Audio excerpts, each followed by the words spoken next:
Alrighty, in honor of Doom 4 being released, I figured I might as well share with you guys my personal history with the Doom franchise. Why?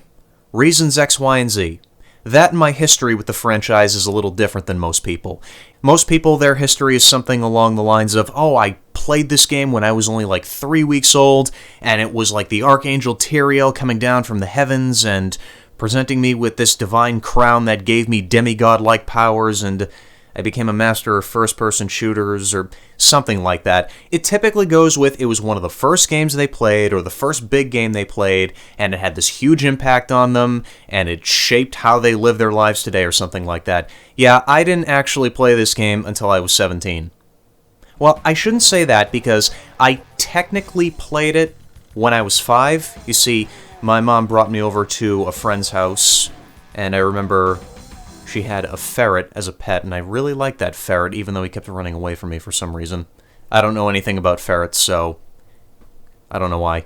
But her friend had a computer, and I remember I played Gex, and I tried making him jump, and I couldn't for some reason.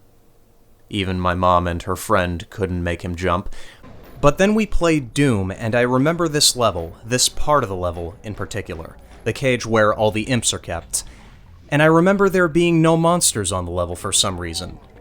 I also remember running around for about 10 minutes after that trying to find something to shoot, but that's all I remember.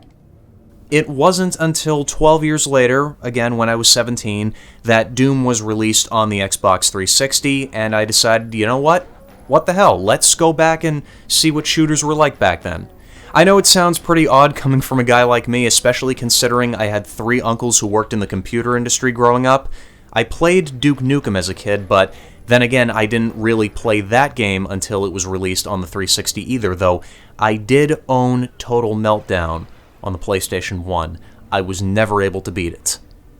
Anyways, I bought Doom on the 360, played through it relatively quickly, and I was like, oh, okay, so that's what games were like 15 years ago. It was really just a fascinating curiosity of mine at the time. Fast forward 5 years later to the tail end of 2012, and I find a video called If Doom Were Done Today. And so I click on it, and I watch it, and I'm like, hey, this looks pretty funny. So I go and I get myself a working copy of Doom, you know, like the modern emulators and everything. I get myself the WADs, and I play that If Doom Were Done Today gig. And it was pretty funny. It wasn't really playable, it wasn't meant to be playable, as it said in the description inside the README file in the mod. But then I noticed something after I got done playing it, because the internet window was still open. I hadn't closed it yet. I noticed another recommended video that said, If Doom Were Done Today, the Right Way. And I clicked on that, and that was my first encounter with Brutal Doom. And the rest is fucking history. And I have played this game, and all of its mods, pretty much, so much that if I were to upload every single minute of me playing that, along with all the commentary I had back in the day, if I just went through back in time and recorded everything and put it all on YouTube, I think I would be more famous than PewDiePie right now.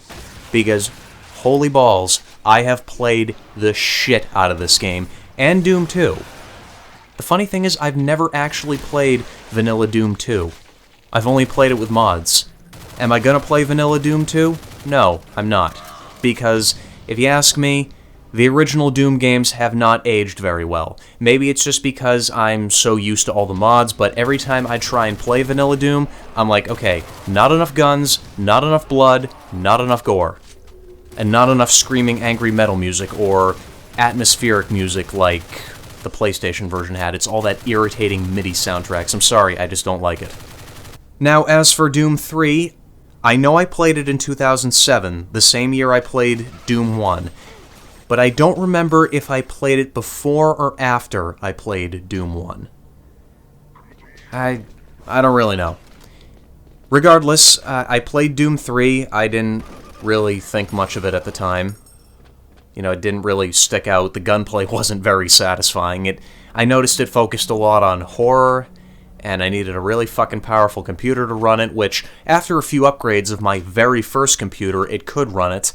Still not maxed out, because that consumed, like, half a gig of fucking VRAM, which even by today's standards is fucking ridiculous. For a 2004 game, it's, like, unfucking precedented, but anyways. Yeah, I tried some mods for that too, and I don't know, we never really clicked. Wasn't really for me. As for Doom 4, am I going to buy it? Eventually. I'm not paying $60 for it, I never do.